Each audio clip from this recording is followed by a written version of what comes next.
Ladies and gentlemen, welcome back. The summer is over and football season is about to begin once again. We've got a lot to discuss. Your Philadelphia Eagles are your Super Bowl champions, and we've got some exciting news to kick off this season of Old Brother the Podcast. First things first, I am, of course, your host, Coop. And I'm your co-host, Big O. Welcome to Old Brother the Podcast. And O has got some pertinent information for us going forward. Yes, appreciate it. So moving forward, it will still be Old Brother the Podcast, but I will no longer be a regular on here. My man Coop is going to be handling the day-to-day. No beef or anything like that. We just figured it'll be better like this just to get more content out there consistently. So you will be still getting all of the hot takes, all of the great, conversation. It'll just be coming from Coop, and I might jump in maybe once in a while, but for the most part, you will be hearing from Coop. So just letting y'all know moving forward. It just helps us get on the straight and narrow and keeps us consistent and Yes. keeping that content that you guys love so much. Yes. It's not like you said, it's no beef or anything. We just are two grown adults with lives. It's hard to come together and connect sometimes Yes. with different schedules and jobs and parents and It's a lot. it is a lot, man. So I appreciate, just kindly stepping aside and just letting us For sure. crank this stuff out one by one. Who's not ready for like NFL season, brother? Like, I mean, come on. First of all, we are drafting for our fantasy football lives tonight of Literally in the this next recording. This Sundays, football kicks off on Thursday next week. And I couldn't be more excited. We're kicking things off with the Philadelphia Eagles, the Dallas Cowboys. Why don't we get straight to it? Oh, the Eagles have come off a impressive Super Bowl victory. Very impressive. Even before getting to the Kansas City Chiefs, they had an even more impressive victory against the Commanders. Yes, I did say the Commanders. We did get mollywopped, 55-23. It is what it is, but under a rookie quarterback, a rookie GM, just everything being new for us to get that far, I'm extremely happy. And again, I'm not going to harp too much on the Commanders because, again, the Eagles are the people that lost, so the Eagles are the team to beat. And I don't believe this season, like there was no drop off. Teams got better, but I don't believe the Eagles have necessarily dropped off. Well, I think one big aspect of the offseason with the Philadelphia Eagles is they decided to retain the tush push. The tush push will remain in effect going forward for the next season. Obviously, Jalen Hurts compromised on plenty of rushing touchdowns from that play that allows them to just dominate and just deflate opponents in short yardage. And when you keep getting just run over play after play after play with that great Eagles offensive line, it can become completely demoralizing for other teams. And you can see how they just lay waste to Kansas City without even sitting in a rush. They rushed 4 guys all night, didn't sit a blitz one time. Patrick Mahomes and that offensive line just could not handle it. They really couldn't handle it. And my whole thing is, even though they mollywopped the Commanders, my beautiful Commanders, the fact that they even had it like for a vote to keep the play or not keep the play is crazy to me. Like, that just shows to me that GMs are hating. Motherfuckers like don't really want to see other teams succeed, because if it's so easy, do it. And we've seen other teams try to do it. We've seen the Bills try to emulate it, like actually do it properly. But like, if you can't beat it, then you can't beat it. Nobody has a quarterback that can squat 600 pounds. You don't have a O-line with the average weight of over 350 pounds.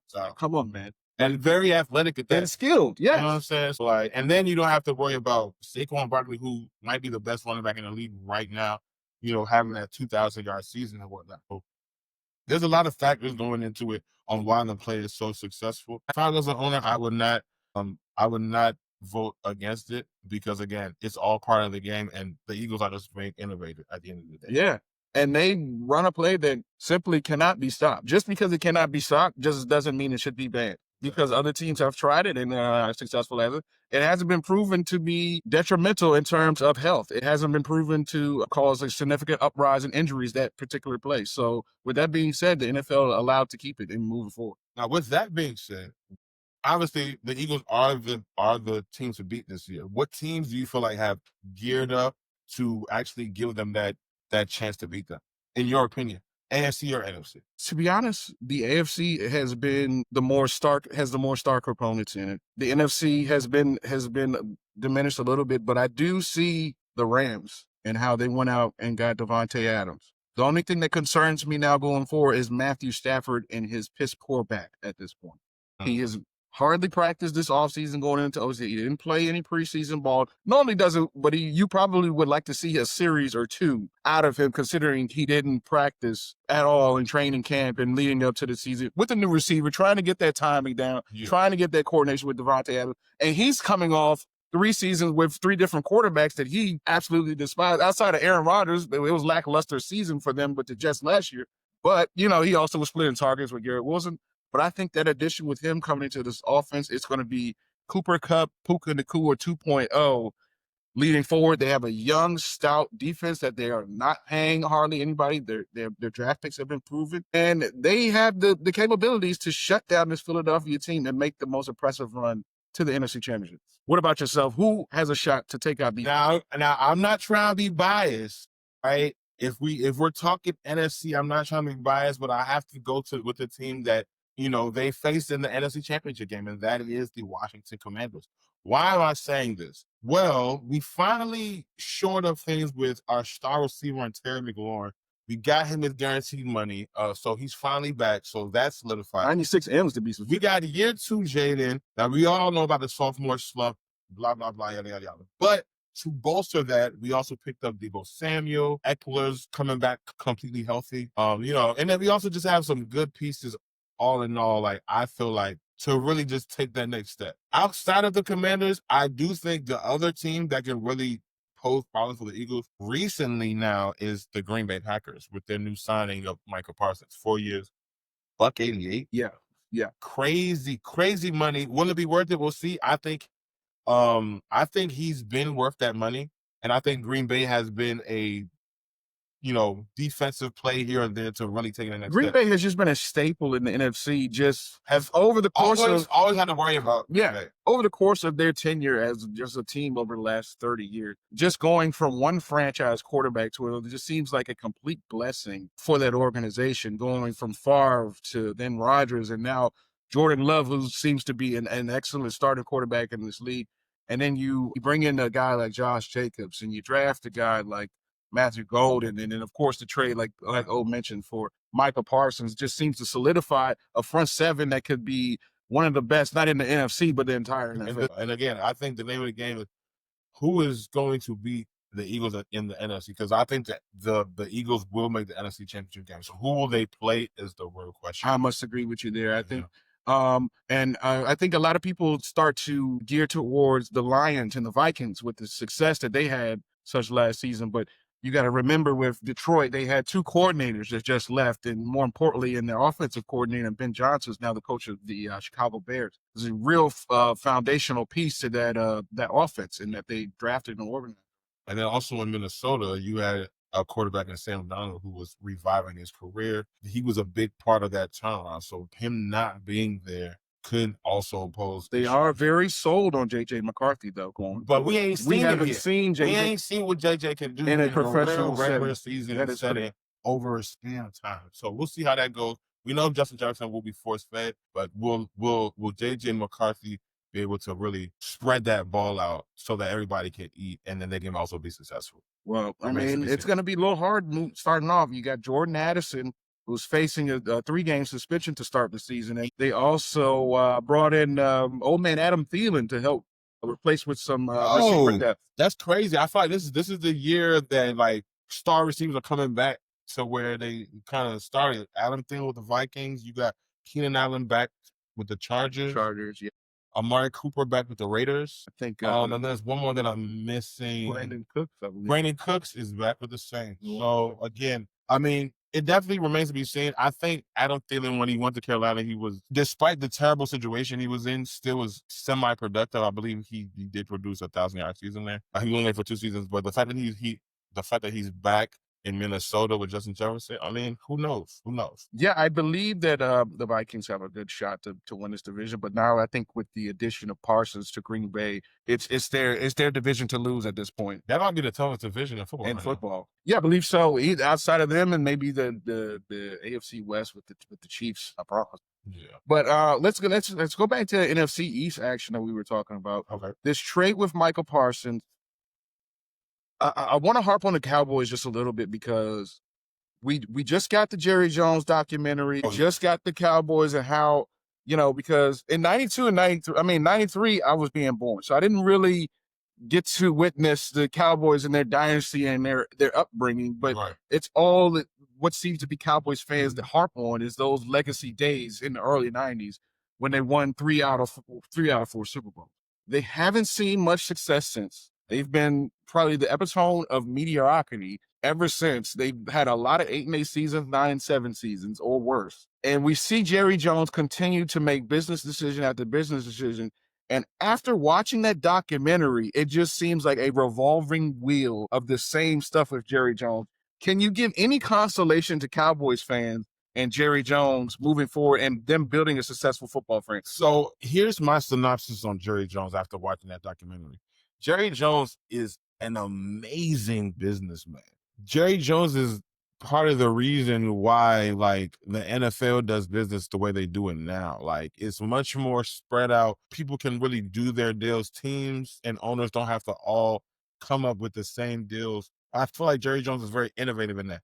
The Cowboys are the most expensive franchise in sports. Last time I checked, they are the most expensive franchise in sports at a little over worth over $12 billion. $12 billion. As far as business, Jerry knows how to get it done. But Jerry's problem, based on the documentary, based on just what I've seen, is he thinks he wants to put his hand in the actual football aspect of it, and it's failed miserably. And I believe part of the reason why the Cowboys are the most expensive franchise is because Jerry Jones refuses to pay his players.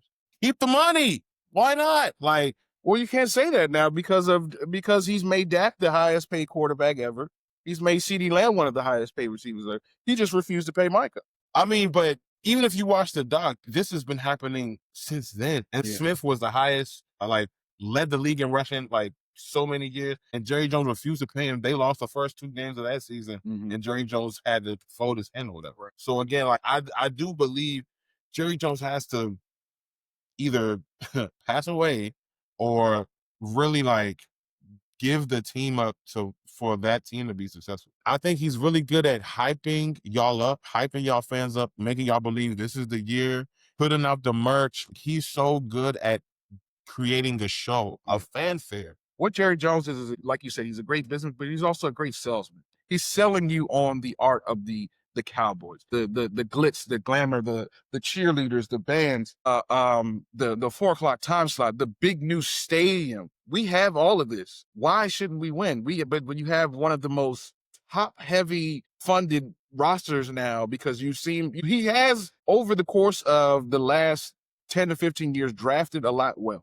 He passed on Johnny Manziel. He rebuilt that offensive line, took CeeDee Lamb, Dak, Zeke, others, and formed it into a formidable team. They just weren't able to have the coach or the willpower or whatever to get over that hump. Now, ever since then, it's always been on Jerry's mind, I feel like, to not just sell you that the team is America's team, but it's also just, it's a show. It's a national show, and it needs to be talked about. And unfortunately, us and the media and the worldwide, I'll leave it at that. The media that share and talk about the instance of the Cowboys because they bring in ratings. So, and he knows that, the media knows that, and they harp on each other. So I feel like Jerry just plays the story. I'm going to drag stuff out so our name is constantly in the media every day, increasing that brand recognition, increasing the news outreach. I don't know how that translates into actual football acumen and on the field, because it's just like, okay, this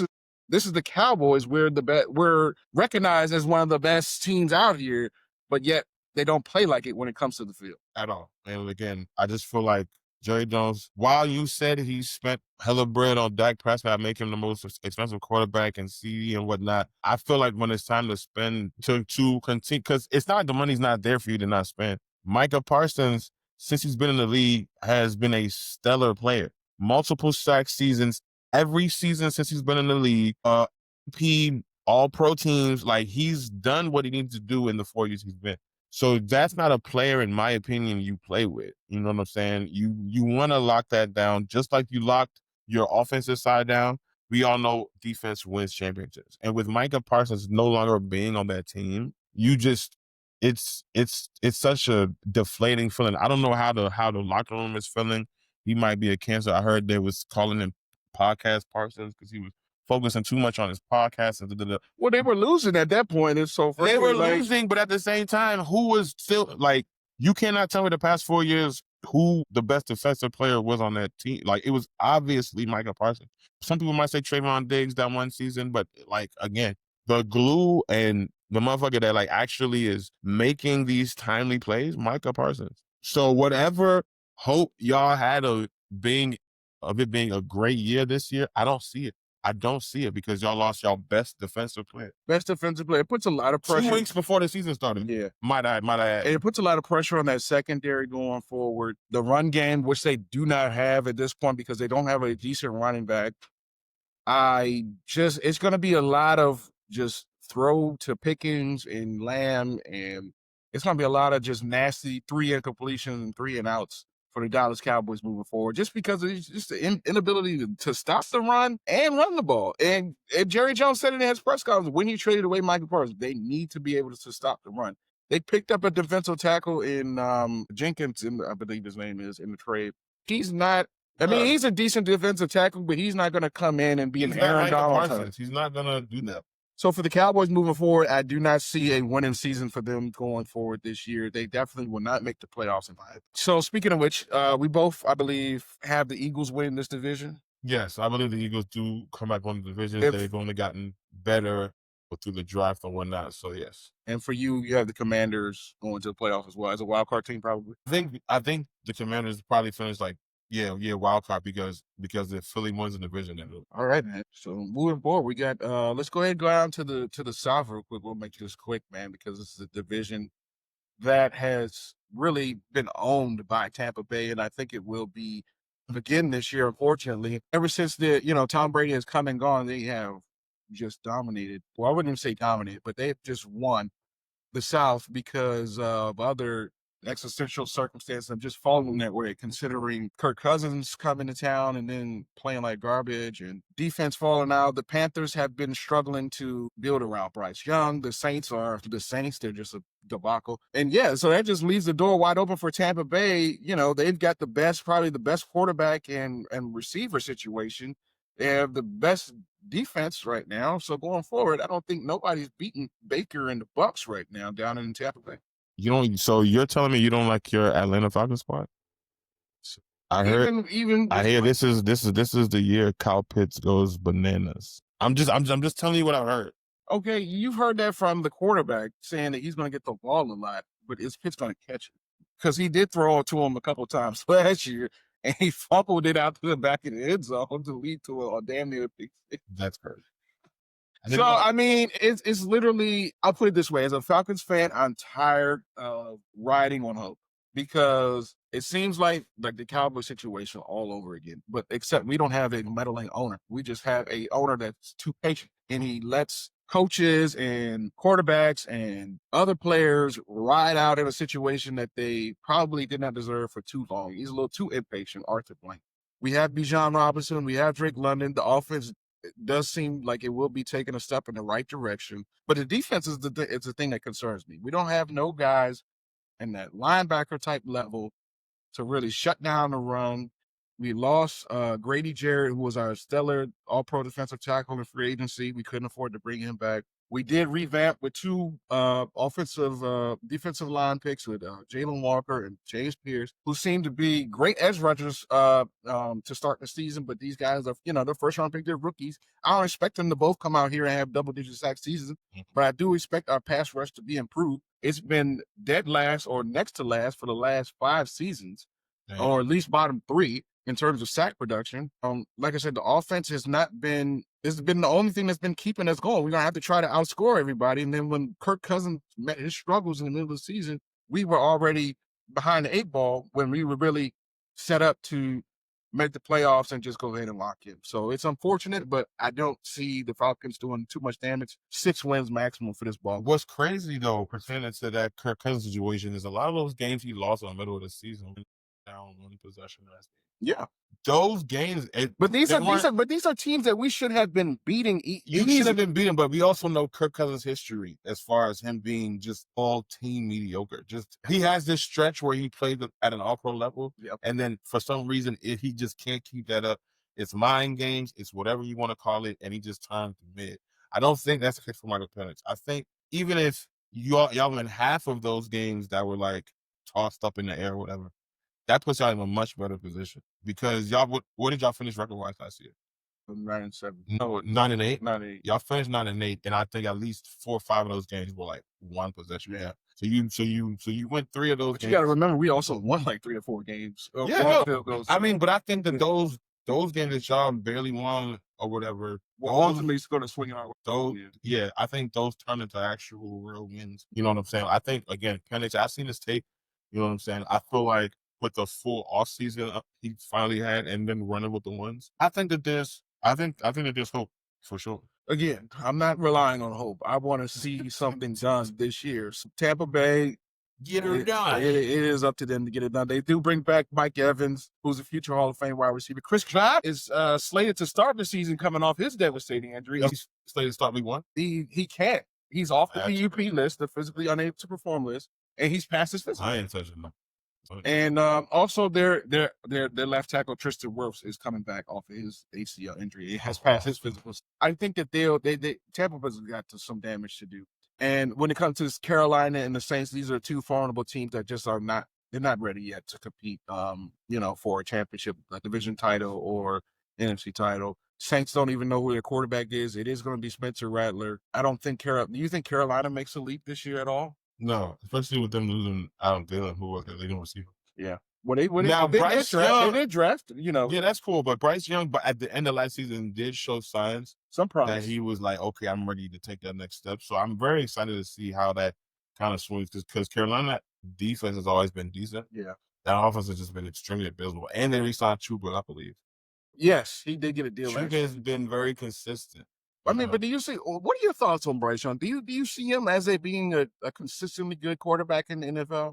I think he can. I think the last 3, 4, 5 games of the season showed me that he was starting to understand it. It might have been too late for them to make a real run, but I think he showed that he was starting to understand it. So I'm very excited to see kind of just how he operates the first. Kind of see if he can like continue that momentum from last season, from the end of last season through to this season. Now there has been a lot of change again, but I do believe that he's starting to get it. So yeah, I think so. And I don't know where I'm at with him. I want him to succeed, but I just don't see the it factor it is with him because with all of the top quarterbacks in the NFL, there's an it factor. I don't know if he has that. I don't know if it's the size or the arm angle in which he throws or stuff like that. It's just I just don't see him being a top quarterback in this late over a consistent period of time. He may make a Pro Bowl or 2 throughout the course of his career, considering the ups and downs of the NFL. But I don't know if he's that guy to win you a Super Bowl quarterback. I could be wrong. I hope he does prove me wrong. But like I said, I just don't see that he has the it factor. Yeah, I think right now, I wouldn't say Super Bowl. I don't think there's a lot of quarterbacks that I look at right now and be like, he can win Super Bowl. I think that's like a tall side. Now, I do believe he can win more games. I do believe he can make Carolina, put Carolina in a position of, okay, we're about to be a wild card mid. You know what I'm saying? Because nobody's thinking of Carolina in the sense of, we're going to make the playoffs. They've already got the top NFC teams, they top AFC teams, and Carolina is not part of that conversation. But I think they can at least change that. And if you can change that, you're starting at least to move in the direction of positivity. That's all I'm saying. Yeah, for sure. Yeah.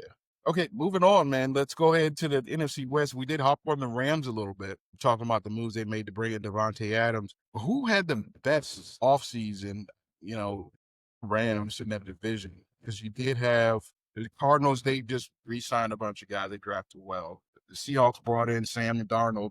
They got rid of your boy Tyler Lockett and DK and retooled with Cooper Kupp. And the Niners they got rid of Debo, but they did get younger. I honestly believe that the 49ers are probably going to win that. And I say that because their strength of schedule is very weak, and they can really take advantage of that. And then you have a CMC that's, fingers crossed, coming back 100% healthy. You know what I'm saying? And it's going to get a lot of touches because Debo's no longer there. Ayuk is not going to be there for the first 6 weeks of or whatever. Juwan Jennings is having a contract battle trying to get his money up. So, like, we're not sure. I don't know if that's a true contract battle. I think he's just trying to play his leverage cards because Ayuk's not going to start the season. Doesn't look like So Ricky he's Pearl's starting doing. as the default. I like the default one. Yeah, default.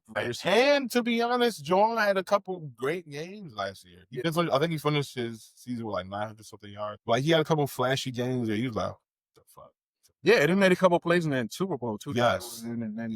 Yes. So I definitely think for the NFC West, San Francisco is probably the team to really look at. I'm thinking of Seattle in the sense of they just got rid of a lot of key members. It'll be hard to kind of gel or whatever to start things off. I'm always pick a team that already has rapport amongst the players or whatever. And San Francisco is the I don't want to say oldest team, but they have I feel like they have the most pieces that are still the oldest core, oldest core members in that division. So yeah, we'll see. Arizona has always just been whatever to me. Kyler Murray is gonna run around like a 7-year-old pitching a child, do what he does, throw 25 touchdowns or whatever. But I don't see them really like taking that next step. I'm glad you mentioned Arizona, brother. I am locked in on this Cardinals team, man, this year because I think did they finish last year? Yes. Yeah. This is my worst to first team in the NFL. I think the Arizona Cardinals go worst to first and win this division. Now, I do have the Rams in the playoffs, like I said, because I still think that they go and challenge the Eagles for the NFC. But I think the Rams get in as a wild card team. Arizona wins this division. Mark my words. Based on what? Based on breakout year from Kyler. Okay. Connor, also stellar running back. James Conner. Right. Mr. Consistent. We all know he's going to give you at least 900 yards every season. Okay. Marvin Harrison, expect a big breakout year. I'm talking 8 touchdowns, maybe 12, 1,300 yards. Trey McBride is coming back. He just got a new deal, and they paying him like the top tight end in the league. He also had a good year last year, but he didn't have the touchdowns. I don't think he was rewarded. What have you seen from Marvin Harrison to make you feel like he's going to make that next league? I think he's an elite receiver. I just think he's just coming out of college. He has the wiggle. He has the athleticism. He has the hands. He has the jump ball ability. I think he just one-on-one, if he's force-fed the ball like a guy like a Devontae Adams, like an Amon-Ra or A.J. Brown, if he gets those type of targets, I think that they can take advantage of certain secondary, especially in that division where it could be kind of weak in the secondaries. It's just about if they have the line to block for Kyler and Connor, and their defense is pretty sound as well. I just think that, we always have that turnaround and a worst to first type team. I think the Cardinals are it. I do have a lot of faith in the 49ers, but going forward, with their receivers and stuff, I was looking right away. And they just gave a bunch of money to Brock Purdy, who is the ultimate game manager. We want to see how that one works out too. I don't think we can put that game manager tag on Brock. Why not? Because Brock has done what he needed to do. I feel like Brock is like, how do you define a game manager? If that's the case, I feel like everybody in the league is giving. There's probably like 2 or 3 game-changing quarterbacks. Everybody else. Literally, you got Lamar, Mahomes, Burrow. Josh Allen. So you got those 4. You're not going to throw your boy Jaden Daniels in there? Not yet. You're not going to throw Jaden Hurts in there? Hell no. Jalen Hurts? You're not going to throw Jalen Hurts? That's a topic for another day. I'm not even going to say Jalen Hurts is the top 5. They changed a rule for him. Because of the one play. But if we're talking pure quarterback play, chill, I know you're listening to this. If we're talking pure quarterback play, Jalen Hurts is not a top 5 quarterback. That's just won Super Bowl. I don't care. I don't care. Are you would have won the last one? Are you telling me they won the Super Bowl? Joe Burrow, Lamar Jackson, Jaden Daniels, Josh Allen is one more person, and Patrick Mahomes. None of those players you're not taking Jalen over any of those players I mentioned. Just because he's at the bottom of the list doesn't mean he's still not a game changer. I didn't say. Look. I'm not calling him a game-changing quarterback. No, I'm calling him a game-managing quarterback that happens to be on the best team in football. Cam Newton was right. He's on a game He's on one of the best structurally made teams with, in my opinion, the best GM in football. Howie Roseman, I don't know how he keeps doing these deals, but he is a beast because he's getting them done on both sides of the ball. And guess what he did? He won a damn Super Bowl and a Super Bowl MVP. And Jalen Hurts is not a top quarterback. Oh, brother. I didn't say he's not a top quarterback. Brother, get him out of here. See, and this is what blows me, because it's like, I never said he's not a top quarterback. He's a top 10 quarterback. Now, if we're talking elite top 5, no, he's not elite top 5. 22 touchdowns, 8 picks. He's elite. Less than 3,000 yards passing the ball. Because he don't need to. He's got a running back that's running for 2,000. That don't matter. And you're only sizing my point and saying. So if you put Jalen Hurts with the Denver Broncos, that's not a player. Are you kidding me? You put Jalen Hurts on almost any other team, they're not doing shit. Okay. In my opinion, you put Jalen Hurts on any other team, does the tush push work with Jalen Hurts on any other team? Or is it not that Philadelphia Eagles offensive line?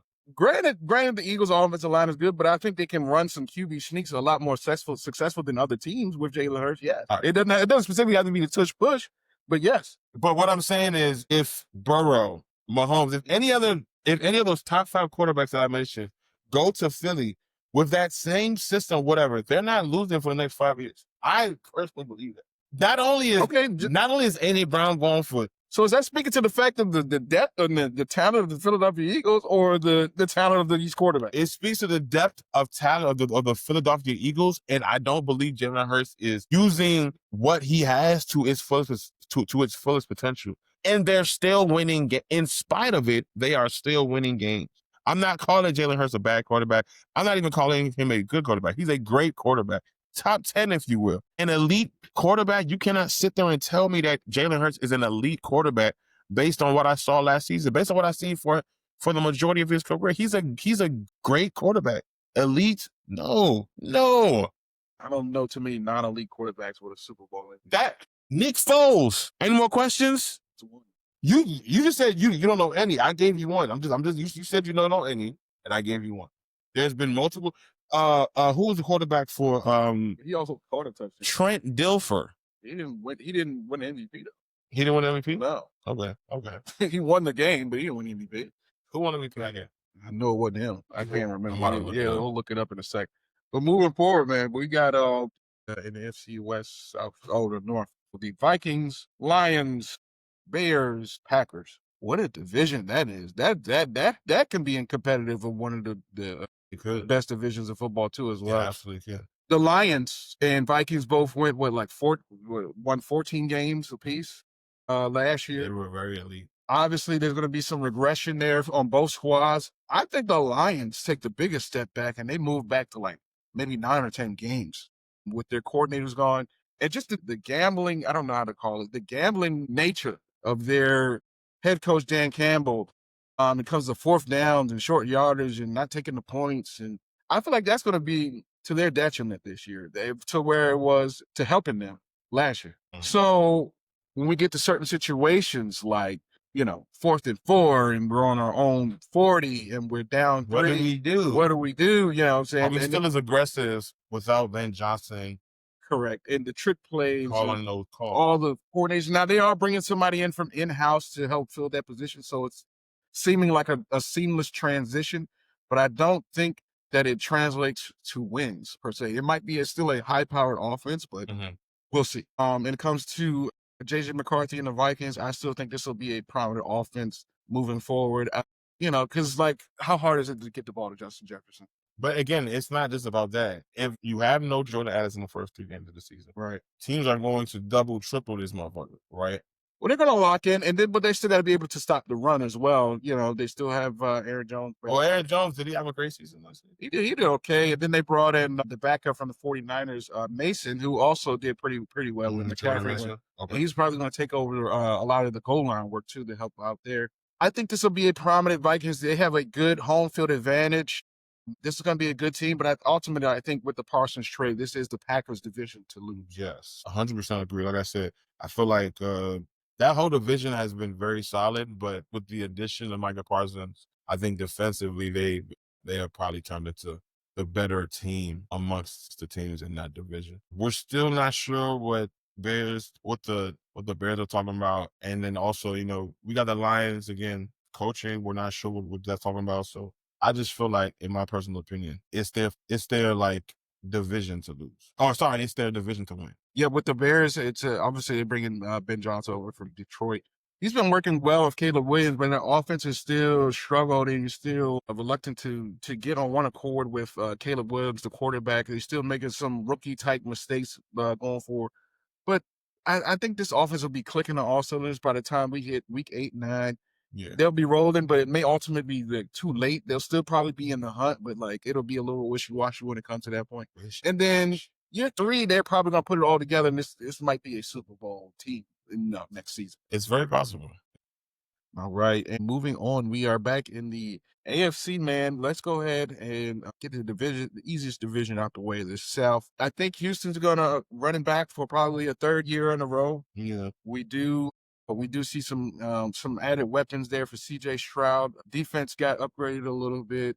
I just think that they're on a right track right now with coach and quarterback. And I think defensively they've always been there. They've always been right there. I think DeMeco Ryans does a great job coaching them guys. Yeah, defensively, yeah. So I do feel like that's Houston's division. We're not sure what Indianapolis Colts have to offer. They still kind of feel like, I'm not even, who is the starting quarterback? It will be Daniel Jones, starting quarterback for the Indianapolis Colts. Oh, that should tell you everything you need to know pertaining to that. Ultimately, think that Daniel Jones would be a great fit for the quarterback. Why? When he signed there, I thought because he is basically what they needed over the past maybe 4 or 5 years since Andrew Luck has left. So they brought in multiple starters, Matt Ryan, Phillip Rivers, Etlinger, and, a couple other guys, Jacoby Brissett, and they just didn't work out in terms of a game manager style. Now, although Phillip Rivers did come in and win 11 games, he didn't quite make the playoffs. But I feel like Daniel Jones, with this strength of schedule, can be just enough of a game manager for them to not, to get them over the hump and just not be mediocre this year, because they can run the ball really well with Jonathan Taylor. They got some decent weapons on the outside with Pittman and a couple other guys, Pearsall and others. Pittman, the other one. Alex Pierce, there we go. He's decent. And they also got a good tight end. So as long as they could just be, as long as he could just stay on time and on schedule, not turn the ball over, make those easy throws that everyone was harping on Anthony Richardson not making, I think it'll be okay for the Indianapolis Colts. When it comes to Anthony Richardson, I will say this: get ready to learn tight end, buddy, because it's not looking good right now for him. You do have the size, strength, and athleticism to be a pretty great tight end. I don't know if you have hands or not, but they could use you on the outside blocking. Maybe some trick plays, Taysom Hill type of guy. It's probably all that he's going to be at this point in this offense. Never allow there to be a black Taysom Hill. Let's just be honest. I just don't believe. I think if you're black and you play quarterback, you have to be damn good at it. You can't be quarterback and sometimes receiver and sometimes running back. Taysom Hill is Taysom. I believe that they would never do that with a black player. That's just my opinion. That's about that. How do you feel about Jacksonville? Travis Hunter playing both sides of the ball. How do you feel like they do? How do you feel like they fare? Do you feel like he? Well, I think it's a lot on the head coach and the quarterback. Like you said, they did bring in Travis Hunter, who would be playing both sides. Which side will dominate first? Which side would he be playing more prominently? I think it will be, on the offensive side. I do think that he will have some struggles and some issues going forward on both offense and defense, because he's still a rookie. He's still getting those nuances of the game. Would I think he played 1,300 snaps like he did in college last season? Absolutely not. The wear and tear of the NFL would be too much on him. But I do think that he could be and will be a Pro Bowl cornerback and maybe an All-Pro quarterback. And I think he could be a 1B alongside Xavier Leggett. Not Xavier Leggett, Brian Thomas. So you think he can be an All-Pro corner and still be a 2? Correct. That is crazy. I don't believe that. I believe he focuses more on the offensive side of the ball. I believe he gets maybe sparingly a couple plays on defense, but I think more so they focus on him on the offensive side of the ball because he has too much ball skills to not the majority on the offensive side of it. And I think, and their coach is more offensive gear. He's a former OC from Tampa, and he wants to use him more on the offensive side of the ball. But when there needs a big third down stop or whatever, you will see 12 on the field a lot, man, going forward. And I think that the Jaguars will have a bounce back season, but I don't think it's enough with a new quarterback and you've got a new head coach and a struggling quarterback. I just don't think it is enough for him to get over a hump this year and actually win enough ball games to make the playoff. So I'm out on Jacksonville again next year. Moving right along to the AFC North. Very, very tough division. You got the Cincinnati Bengals, the Cleveland Browns, the Pittsburgh Steelers, and of course, the Baltimore Ravens. What do you think? What are your thoughts? Obviously, we know that Lamar and them boys are going to be headed that division, but the Steelers, what do you think about them? I don't think about them. That's the problem. Aaron Rodgers is there, but this is but not to cut you off. This is a different situation, right? In going to the Jets, you did have a rookie in Garrett Wilson. We had a rookie in Garrett Wilson. We didn't have a great offensive line, and then there was the whole unlucky injury thing that happened within like 3-4 plays of the season. So that coupled with the following season not rushing to get back. I'm coming back. I'm not coming back. Like, I think it was just too dramatic in New York. Being in Pittsburgh, you're not in New York, so the media frenzy is not as crazy. You do have a winning aura there with Mike Tomlin, with the Rooney family. Pittsburgh Steelers is a winning organization. Yeah, it is. You know what I'm saying? And then you also have the additions of DK Metcalf and who's the other receiver? I feel like I'm missing somebody, but there is no other receiver. It's DK Metcalf. They traded Pickens. They traded Pickens, but who was the two there? I don't know. It doesn't matter. It doesn't matter because if you don't know who it is, it's probably not a prominent person. Because the defense is still the defense. TJ Watt is still there. And I feel like even 41, 42-year-old Aaron Rodgers is still better than whatever options they had last season in Russell Wilson, Kenny Pickett. The only thing I have faith in Rodgers to do is he can make the easy, simple throws that Arthur Smith, the offensive coordinator, is going to want him to make. He relies on over-the-top passes, which is why they brought in a guy like DK Metcalf, who is a 4-route bandit. He runs those 4 major routes, and he's gonna beat most of the time the defender in front of him. So, but they overpaid for him. I'd say he's a bottom half of wide receiver ones, maybe probably a high end 2 if we're talking, at this point in his career. Effective, but is it winning football? No. It's probably just get your stats up and let's hope and pray we might have a shot to make the playoffs at the end of the season. I don't know. If Tomlin doesn't come through with his one and only non-winning season this year, do you see they going in different directions? I don't know, honestly. I mean, I think if Rodgers doesn't play well, he's done. Well, he's done anyways because this is the last ride. This is his last ride regardless. I don't think that the Steelers part ways with Tomlin. I think if Tomlin leaves, it's on his own accord. Like, you know what? I think it's time for me to move on. And I think he'll be done with football after that. I don't think he goes to another franchise. So that's just my opinion. Yeah, and the Bengals are just going to have to score 50 points every game to try to stay competitive in this division. They really don't have much defense. They did end up bringing back their stellar pass rusher, Trey Henderson, got him done with the deal. He was only slated to make about $14 million. They guaranteed him another like 15 to bring him up to like $30 million for the year. So this guy has been excellent. He's led the league in sacks over the past 2 years with 17.5 each season and has been the only dominant force on the defensive side of the ball that we've seen in Cincinnati in quite some time. So while it's good he got his money, it's at the end of the day, like as a unit, they still suck. They still stink. You sure? That's gonna be a whole lot of that. A whole lot of Joe Burrow running for his life and throwing a 50-yard tutty to Jamar or T. Higgins. And that's fine, you know what I'm saying? Like, but they'll probably finish like 10-7, still competitive, but I still believe the Ravens take that division easy. Lamar Jackson is, since he's been in the league, I can't really say too many bad things about him. He throws the ball elitely. He runs almost at like 1,000-yard clip a season. Like you can't really say much about him. Let's talk about it because this has been a debate all off season since the award was handed out. Was Josh Allen in his right to win that MVP over Lamar Jackson, who finished with almost 5,000? I mean, we know. I think we spoke about this, maybe not, but we know Lamar Jackson should have won the MVP last season. There's a real thing called voters fatigue, MVP fatigue. Like, yes, Josh Allen had a great season, but he was already touted as the MVP before the season started. Well, he was. They wanted him to win it, and it was just like you just have to give me the numbers to prove it. And he did just enough numbers. Now, if we're talking solely numbers, we saw Lamar Jackson had better numbers. The only difference is Josh Allen won one more game than the Ravens. And I believe that was the difference for Josh Allen MVP. Well, here's why Allen, in my opinion, won MVP. Because there was, like you said, there was a little bit of voter fatigue. Mm-hmm. We saw the same thing in the NBA when it came to LeBron James and Derrick Rose, that situation. I believe that the writers and the media and everybody got behind Josh Allen because coming into the season, we didn't think that they were going to be as stellar as they was because of the lack of weapons, the lack of offensive line production. And we didn't think that he was going to have such a stellar run game behind him with James Cook.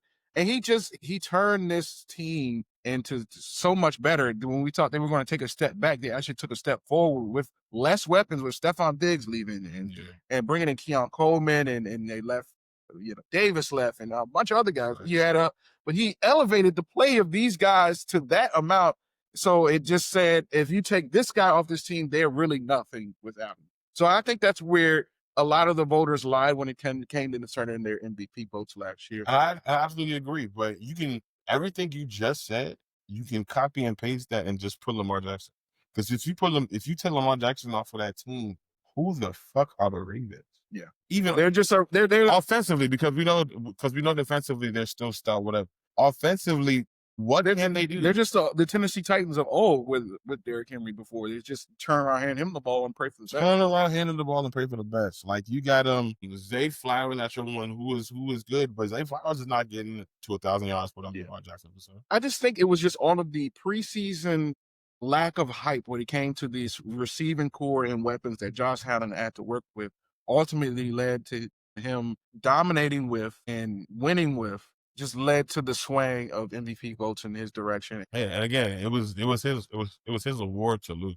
At the for the last 3 seasons, actually. As long as you put up the numbers and it's like almost undeniable, then we'll give you that, regardless of what Lamar Jackson did or any other. You can even argue Joe Burrow, despite his team's struggles. What he did from a personal standpoint was insane. And the MVP is an individual award, just for the record. It's not a team award. Okay, moving on. We got to talk about, before we move on, we got to talk about the last team in this division. We got to talk about the Cleveland Browns and the talk of the draft. Shedeur Sanders, perfect time. Come on, man. Was it a collusion or not that let this man fall? It was definitely collusion to let him fall. I think he's definitely better than fifth round value. And it kind of remains to be seen. Dillon Gabriel had a great preseason, so he did win that 2 spot while Shedeur's at 3. I'm not sure if Shedeur's at 3 because he earned it, because what I saw in the preseason was like, Kenny Pickett has been there longer. I feel like he probably should have had the 3. You're definitely going to sell jerseys. Trading him too. Who? Pickett. That's what I'm saying. They got rid of him, but I feel like he probably should. I think ultimately he was going to get cut anyways. I thought he was the odd man out of the situation. Kenny Pickett? Yeah, because you bring him in to just in case either Dillon Gabriel or Shedeur Sanders just wasn't shit. He's been a backup in his league for a few years since he's left Pittsburgh. Decent backup quarterback, but I don't think he was pushing for a starter role against Joe Flacco, considering he led the team 2 years ago in the playoff. Kenny Pickett has any type of sustained success in this NFL, so I thought he was automatically going to be a cut candidate. He was just providing additional competition to those rookie guys. I do think the way the media has ultimately portrayed Shedeur, who's been a God-first guy, might have been somewhat cocky. Let's call it confident. He had been a little bit flashy. That's because his father is Deion Sanders, the most flashiest guy that we've known in sports. So it's granted, some of that has been handed down, but it's been backed up with his play on the field in college and in the NFL. And so far in preseason. I just don't like the way that he's been called, he's just overly confident and cocky, because we see that, and then we see guys like who was the way they talk about like a guy like Arch Manning, who we saw yesterday might be a little bit overhyped, considering he's just a Manning with the last name. He didn't play too well against Ohio State. If you didn't catch the game, Texas lost Ohio State yesterday. Played poorly, actually. He didn't play well. I think he was under 50% of his completion percentage. It just didn't look good from an offensive standpoint. It was a tough outing. You coming out against, number 3 Ohio State and a tough defense on the road. But I just feel like the comparison of the two, in terms of star quarterbacks, stark difference. And we need to watch how we mediate and talk about some of these quarterbacks, in comparison of their competition. Absolutely. I just say that I'm trying to be vague with my words, but you understand what I'm saying. Picking up what he putting down. Yeah. But ultimately, I think Shedeur will be a starting quarterback for the Browns. Not this season, but shortly. Yeah, I think once he puts it all together, continues to put the work in, continues to put his head down, be humble, be supportive, be a great teammate. I think that's very important, to be a good teammate. And he's learning it. He'll get a shot from Joe Flacco and sitting and watching, man. I think it gives guys in Cleveland, because Cleveland hasn't been much, they haven't even been hopeful for their football team in quite some time. So it gives them something to be hopeful about. Yeah. And moving forward, we've got another division. Who's in that? AFC East. AFC East. We kind of harped on the Bills and Josh Allen already. Miami, how are we feeling about Miami coming? I'm not feeling anything with Miami. To be honest with you, that defense might be one of the worst units in the NFL coming into this season. You trade away Jalen Ramsey, and you don't really have a notable piece to speak about. Maybe Jalen Phillips on that pass rush, but that's not enough to where it's going to stop teams, and you're going to give you a consistent chance to win ball games with Tua and Tyreek Hill and Waddle over the top. They're going to be like Cincinnati, and they're going to have to score 50 points a game in order to keep up with some of these ball clubs, man, and to win games. So I ultimately don't see them winning. This is probably a 5-6 win ball club in Miami. You think Tyreek Hill is still Tyreek Hill, or you think he continues the regression? It's ultimately up to Tyreek Hill, because he's having a lot of off the field issues coming up. He's had more babies than touchdowns. So oh Lord, we'll see with Tyreek Hill. So hopefully he gets his head right and together, and we can have a productive season from him, because I hope so. I have him on one of my fantasy teams. You picked the first round, second round? No, he was like 3rd or 4th round. Wow. Yeah. So don't pick Tyreek in the first round. Noted. Also with the Patriots and JJ McCarthy, man, how do you feel about JJ McCarthy? I mean, not JJ McCarthy. Man. Drake May. I'm not too high. I'm not too low on him. I do believe he has a great receiver in Stephon Diggs to help him along this process, but I'm not completely sold on it. The Patriots haven't been the Patriots obviously since Tom Brady. We're not worried about the Patriots or what they do. Like, honestly, I do not care about the Patriots. Yeah, I think the Patriots have a chance to be a worst of first team candidate too as well. They got rid of what's my man name? It used to be linebacker Jerome Mayo. It wasn't Jerome Mayo? It was. Yeah, well, I can't remember. I'm thinking it was. Yeah, Jerome. It was Jerome Mayo. So, anyways, they bring in Vrabel, who was a stellar coach in Tennessee. I didn't think he should have been fired. Stellar is slicing up. You don't think he was stellar getting them to an AFC Championship game with that roster? Mariota was doing his thing. It wasn't even Mariota. It was Tannehill. Damn. Yeah. I stand corrected. Stellar. Doing a stellar job in Tennessee before he was ultimately let go. I think the A.J. Brown trade led to everyone's demise there in Tennessee. That was kind of stupid. But anyways, I think Vrabel's gonna bring back that defense and make it top notch once again. Dare I say, Belichickian defense back with New England. And Drake May, all he has to do is play on time. Be an ultimate game manager. They got a decent run game. They just picked up Travion Henderson in the draft. They still got Ramondre still going strong. They got your boy Gibson out there too as well in the backfield. Third down back on. Yeah, Mr. Fumble. Brother. And I do think this Patriots squad will be a decent squad, but I don't think that they'll ultimately be one of the last teams out in the playoffs. I definitely don't peg them as a playoff performer, so we'll definitely see how that works this season. I don't see it though. I don't see it. We got Patriots, Dolphins, Bills, and Jaguars. Jets, which you kind of hopped on already. Who's starting there again? Your boy Justin Fields, who's looked awful, to be honest. It's like I feel so bad for him, because it's like, is he really a trash quarterback, or Or do they keep putting him in the absolute worst situations? Well, when he was playing in Pittsburgh, he did well. I thought he did well. He played. He was 4-2 before Russ got in there, but Russ came in and played better. Yeah. And you see why that ultimately that he wanted Russell Wilson for the starting for the job. But it's just I don't see him as being a dominant 2-year starter for this ball club, and they're competing for a playoff spot. It's just going to be hard to do. Garrett Wilson, owner in fantasy, good luck to you. You know, it's going to be like the same thing as last year. It's just going to be begging for targets and hoping that they can complete passes to him. I don't know that the Jets make the ultimate leap forward. And this is just one of those franchises that you just like, you don't expect nothing from them because they've been constantly inept. So bad. As a franchise. And even when they make changes, it just doesn't seem like it's going to work out for the best. So ultimately, the Jets are prove it to me first before I even harp on you and before I even give you any attention on the type of franchise. So yeah, that is for them. All of them. We didn't talk about the West yet with Broncos and Chiefs. Okay, AFC West, we got the Broncos, Chiefs. We also have the Raiders and the Chargers. Jim Harbaugh, man. I think the Chargers finally do. I think media writers who wanted Justin Herbert to win MVP might get their wish this year. Whoa, that's a little bit of a hot take. Okay, talk to me why. Because I just feel like with the re-addition of Keenan Allen and the rapport of Ladd McConkey, the defense has always been decent. And like Mike Williams, when he was there with Keenan Allen, they were good, but the problem was injury. He couldn't stay healthy. You have two players that I believe are finally healthy and you can really go to and really rely on. I just think Justin Herbert makes that next leap. And he was actually balling at the end of last season too. So again, I feel like this is Justin Herbert's MVP season to win it, in my opinion.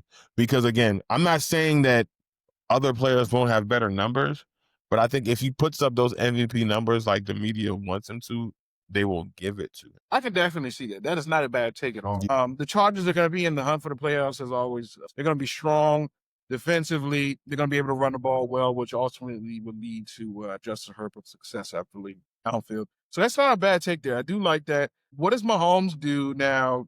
He just a year removed from getting beat up in the Super Bowl. He got a haircut. Travis Kelce's now engaged to Taylor Swift. It almost feels like nobody cares about the Chiefs anymore. It almost feels like the Chiefs are no longer like real contenders. When we know like they were just in the Super Bowl, they were just like, I feel like they're not being talked about enough. We've seen Patrick Mahomes kind of. I don't think that's to their detriment though, because I feel like they need to be under the radar. They need to be humbled a little bit. Yeah, I definitely agree. Patrick Mahomes has definitely been a little worse than normal, than what we normally see from Patrick Mahomes. I feel like his gameplay has not been as elite as we normally have seen it to become. Travis Kelce's focus has not been 100% there, obviously, with what he got going on with his offseason stuff or whatever. So it'll be very interesting to see how this team performs. We know they went to the Super Bowl, but it feels like they were like dragging their feet. It didn't feel like that. It almost felt like they didn't deserve to be there. Yeah.